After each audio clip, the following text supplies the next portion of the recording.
Bonjour à tous et bienvenue sur la chaîne des casseurs. Aujourd'hui, on va parler golf. Lors de la levée du bâton, pour faire un contrepoids au bras et au bâton. Non. Pas le sport. Aujourd'hui, on va parler Volkswagen Golf. La Golf, vous la connaissez absolument tous. Aujourd'hui, on est maintenant à la 8e génération de Golf. La première Golf est apparue en 1974, la Golf 1. Et en 1975, ce fut la première à porter le sigle GTI. Mais aujourd'hui, c'est pas d'une GTI qu'on va parler. C'est mieux que ça. Aujourd'hui, on va parler VR6. Mais surtout, aujourd'hui, j'ai le plaisir de vous présenter mon daily, ma Golf 5 R32. Et honnêtement, vous n'allez pas être déçus.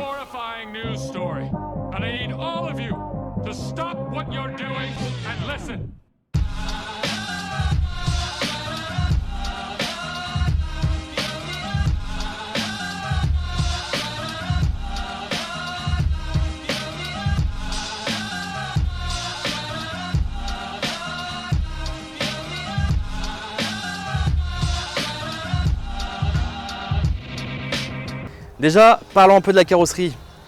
Qu'est-ce qui fait la différence entre une Golf 5 R32 à une Golf 5 dite classique, par exemple avec un moteur TDI, comme on les aime? Déjà, la façade avant, c'est flagrant, cette calandre avec son aspect aluminium. Au niveau du pare-choc, on dit au revoir les antibrouillards et bonjour les grilles d'aération. Bah, les mecs ils s'en foutent, hein, ils se disent pas besoin de voir clair, hein, tant que tu vas vite, le reste on s'en fout. Dans mon cas, moi, il s'agit de vraies grilles d'aération. Je sais qu'il y en a où c'est des grilles factices, en fait, il n'y a pas d'aération. Au niveau des phares, on retrouve des phares xénon avec les lave-phares juste ici.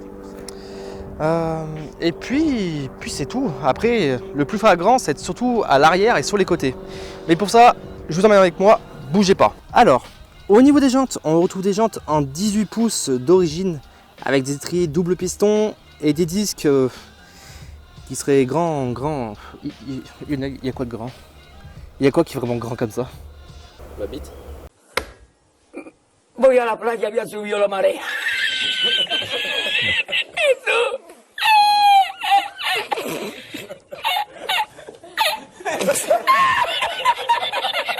Jesús. Había subido la marea con triple paella.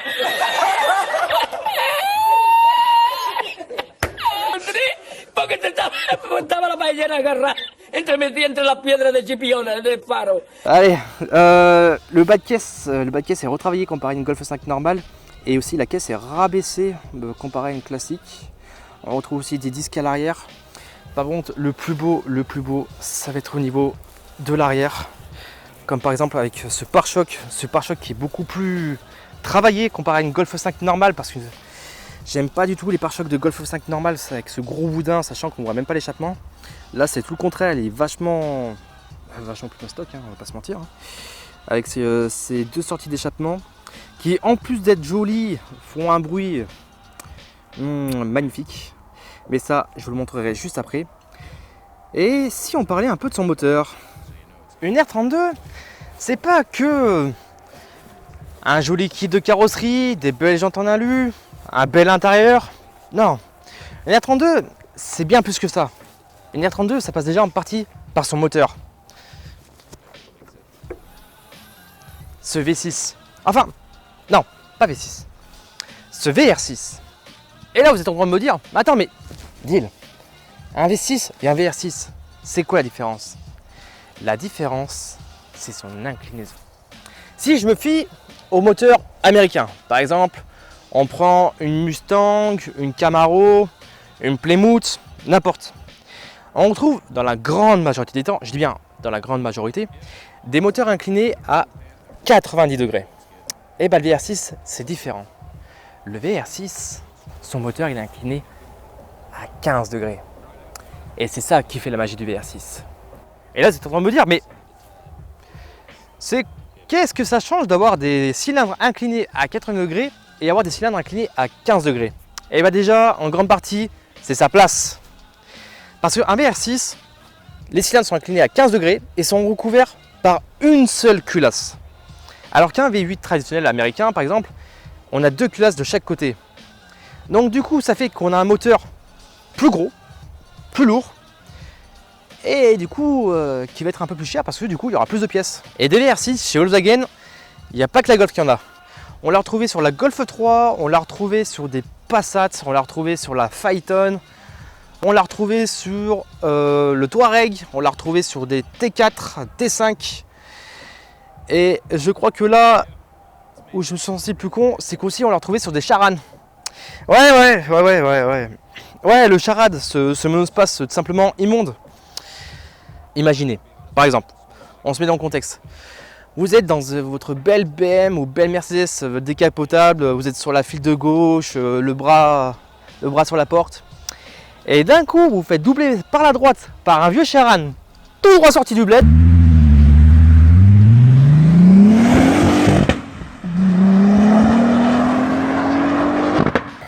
Je pense que techniquement, en tant qu'homme, ça fait mal. La fierté en prend quand même un coup, hein. On va pas se mentir. Mais sinon, le VR6, on va retrouver aussi chez d'autres constructeurs, comme par exemple Audi. Audi avec la TT MK1 et MK2. On retrouve aussi dans la A3, qui est à peu près de la même génération que la Golf 5. On le retrouve aussi chez Seat, avec la Leon Cupra. Première génération, qui était, entre guillemets, un peu la cousine germaine de la Golf 3, mais avec un peu plus de puissance. On le retrouve aussi dans l'Alhambra. On va le retrouver aussi chez Skoda. On va le retrouver aussi chez Porsche, par exemple. Bon, assez parlé de ce moteur. On va faire un petit tour dans l'habitacle. Je vais pas vous mentir. Au niveau de l'intérieur, on est quand même sur de la Golf 5 un peu basique. Enfin, surtout d'un point de vue au niveau du tableau de bord. Le tableau de bord, c'est le même qu'une autre. Ce qui va varier en grande partie, par contre, ça va déjà au niveau du volant. Le volant, là c'est un peu plat, j'aime bien. Avec le petit badge R juste au milieu. Je sais qu'il y a certaines R32 qui ont un volant avec marqué réellement R32 en quantité limitée. Moi c'est pas le cas, mais entre guillemets pour un détail comme ça je m'en tape un peu. Le compteur, par contre, le compteur c'est flagrant. Déjà on a un compteur qui est gradué à 300 km/h. Juste tu montes dedans, tu démarres, tu dis j'irais bien chercher ma baguette, mais très rapidement. Bon, honnêtement, je les ai jamais atteints. Je sais que c'est pas bien respecter le code de la route et les limites de vitesse. J'ai atteint le 2,40 et ensuite, j'avais pas assez les. Bon, par contre, je sais que il y en a d'autres avec des R32 qui ont presque atteint le 300, qui étaient à 280. Donc, s'il y en a un qui atteint 300 km/h, je veux bien juste une petite photo, ça me fera plaisir. Bon, reprenons l'intérieur. On est sur une boîte manuelle 6 rapports. Elle existe aussi en boîte DSG 6 vitesses. Par contre, sur la boîte DSG, soyez vraiment très méticuleux sur l'entretien parce qu'elles sont extrêmement fragiles. D'un côté, avec tout le couple qu'elles prennent dans la gueule, il y a intérêt. Par contre, on est sur des fauteuils en cuir qui te maintiennent le dos. C'est merveilleux. Je sais que cet intérieur il existe aussi en tissu et je trouve que pour une voiture de ce niveau-là, c'est un peu dommage de prendre une voiture avec un intérieur tissu. Il existe aussi des sièges baquets F1. J'en ai beaucoup qui disent que ça sert à rien, j'en ai beaucoup qui disent c'est de la jalousie. Je pense que j'opterais plus pour la jalousie parce qu'honnêtement, je n'irais pas non pour en avoir. Sinon, on est vraiment sur une Golf 5 classique.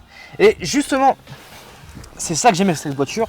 Comparé à la Golf 4 qui avait vraiment un aspect vachement plus monstrueux par rapport à la carrosserie et l'intérieur, bon à l'intérieur ça restait de la Golf 4 aussi.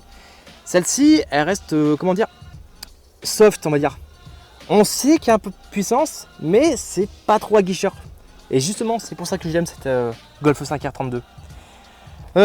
Bon, et si on va tester. Oh tiens, je l'ai pas vu, il y a un bouton avec marqué ESP. Il se passe quoi si j'appuie dessus? Ah, écoute bien mon cousin.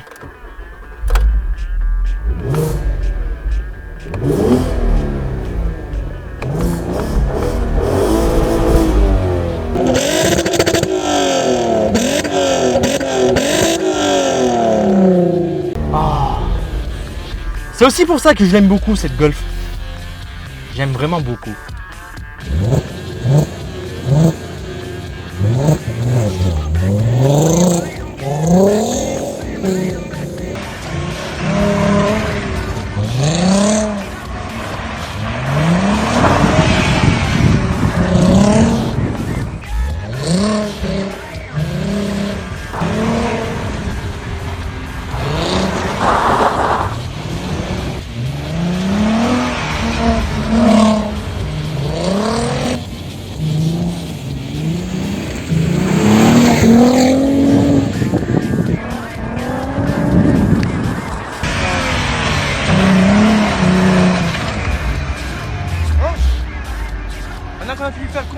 va y aller?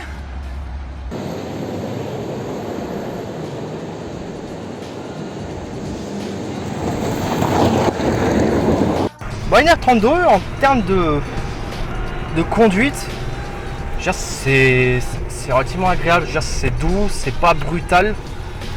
J'ai pas mal au cul. Tout à l'heure, j'ai fait ronfler le moteur. L'avantage de cette voiture, c'est qu'on peut rouler toujours avec parce que à 20 000 minutes, c'est un joli bruit, mais ça ne casse pas les oreilles. Donc pour ça, franchement, la R32, c'est cool. Par contre, le plus gros point faible de la R32, ça va être sa consommation. Là-dessus, il y a une consommation, mais de dingue. Là, je suis quoi? Allez, je suis à 70, 25 000 minutes. Je consomme du 17 litres. 15, 13 litres. Ouais, bref, cette voiture, c'est un gouffre. Mais un gouffre sans fond. Après, je dirais pas que la R32, c'est une voiture de sport. Je dirais c'est... Enfin, si, ça en reste une quand même. Mais pas une voiture de sport comme on entendrait si on prend une BM ou une grosse Mercedes. C'est différent, on va dire. Cette voiture, je dirais que c'est un kart. Déjà, parce qu'il faut savoir, c'est un 4 roues motrices. C'est un 4 roues motrices qui accroche le pavé et qui ronfle.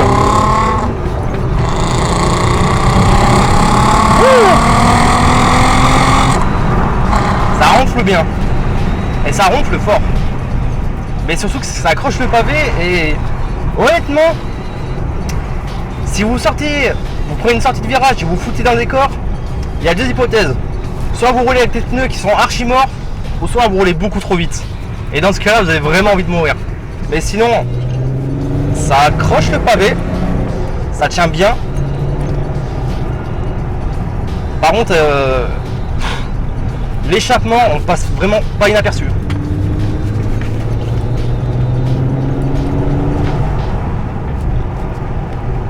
Et ces voitures, c'est pas tant... On va pas chercher forcément la vitesse, on va chercher plus la sensation.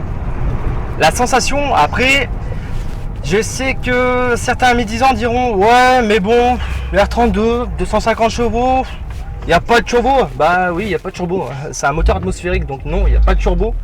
Il n'y a pas de turbo, mais ça n'empêche pas que quand tu fais tirer dans les rapports, et bah...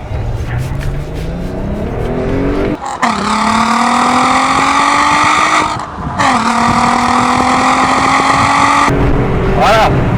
En même pas 2 secondes, je suis déjà à 120. Honnêtement, est-ce qu'il y a vraiment réellement besoin de plus? Est-ce que c'est pas suffisant? Après, vous voulez une voiture puissante? Achète-toi une BM. Achète-toi un 6 cylindres en ligne. Mais achète pas une R32 pour ça. Une R32, c'est... Déjà, c'est l'esprit Volkswagen. C'est des sensations, c'est du plaisir. C'est exaltant. Ah. Cette voiture, elle peut te faire mouiller ton froc tellement c'est bon.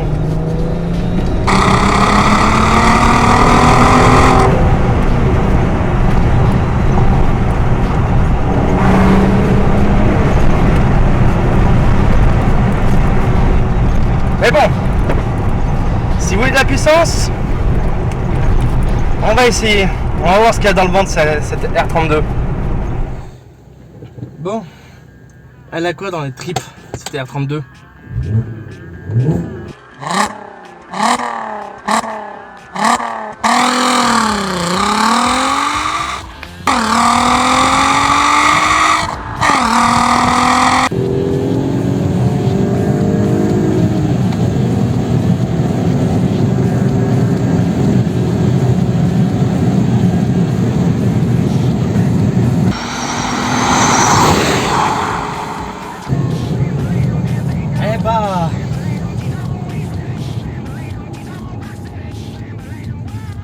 Des tripes, elle en a des tripes. Il fait pas rigoler les mouettes le VR6, hein. Il fait vraiment pas rigoler les mouettes. Ça répond à la question, VR, s'il va vite. Alors, d'après l'ordinateur de bord, il me dit que j'aurais fait le 0 à 100 en 8 secondes 9. Et le quart de miles en 15 secondes. Donc, ça reste comme des scores plutôt corrects. Surtout pour une voiture 4 roues motrices, que j'ai pas dit d'ailleurs, qui fait 1,5 tonne. Donc, la Golf 5, voiture de sport, oui. Kart, ouais, surtout. Un vrai kart. Après, je vois pas trop quoi lui reprocher. Le moteur est fiable, à part le fait qu'elle consomme trop. Enfin, consomme trop. Mais à côté, il y a un V6 3 litres 2. Parce que je vais vous dire, R32, c'est pour 3 litres 2 V6. Donc, et tu doutes bien que ça t'aide un petit peu quand même. On va pas se mentir. Et surtout, quel plaisir! Quelle puissance! Quel bruit! Ouais! La R32 a toute une voiture de sport. J'ai pas de me contredire à l'instant. Si j'ai de me contredire, bah c'est pas grave. Ouais, enfin bref. Une R32 c'est cool. Vous en voulez une? Eh bah, va falloir casquer. Notre essai touche à sa fin. J'espère que ça vous aura plu. Maintenant, pour répondre à la grande question de ça vaut quoi une R32? Bah, une R32, ça vaut quand même un beau billet, on va pas se mentir. Une R32, on trouve entre 10 à 20 000, 20 000 euros vraiment pour des voitures en excellent état. Vous la trouvez sur différentes couleurs, vous la trouvez en noir comme celle-ci, en gris, en blanc, en bleu, qu'on appelle en deep blue. Elle existe aussi en 3 portes. Et les prix, ça se discute. Hein. Une R32, ça vaut 20 000 euros à condition qu'elle soit pas trop bornée, qu'elle ait un carnet d'entretien régulièrement suivi. Vous en trouvez entre 20 à 10 000, mais bon, elle a des bornes, c'est pas forcément des boîtes DSG, sachant que je sais que beaucoup de monde les aime en DSG. En dessous de 10 000 euros, faites très attention, parce que c'est soit des voitures qui sont super bornées, qui ont atteint les 100 000 depuis un moment, qui n'ont pas eu d'entretien, ou alors il s'agit tout simplement d'une grosse escroquerie. Donc, la Golf R32, c'est une voiture qui vaut le coup, surtout qu'il s'agit du dernier V6 qu'on trouvera dans une Golf. Après ça, c'est fini. Après Golf 6, Golf 7, Golf 8, c'est fini, c'est des 4 cylindres. Donc, Golf 5 R32, valeur sûre, ça sera forcément une voiture collection, sachant que la Golf 4, elle a pris une cote monumentale. Donc, si la voiture vous plaît, c'est le moment de l'acheter. Mais pas celle-là, celle-là je la vends pas, celle-là je la garde. Je m'amuse beaucoup trop avec, on va pas se mentir. Bon, j'espère que cette vidéo vous aura plu. Je vous invite à vous abonner, à me rejoindre sur Insta, juste là, où je mets régulièrement des photos de cette Golf et des vidéos. Et puis d'ailleurs voir aussi mon autre délit que je vous présenterai dans une prochaine vidéo. N'hésitez pas aussi à vous abonner, à activer la cloche de notification, ça fait plaisir, surtout ça soutient la chaîne, ça encourage à continuer comme ça. Donc, sur ce, je vous dis à bientôt, ciao tout le monde.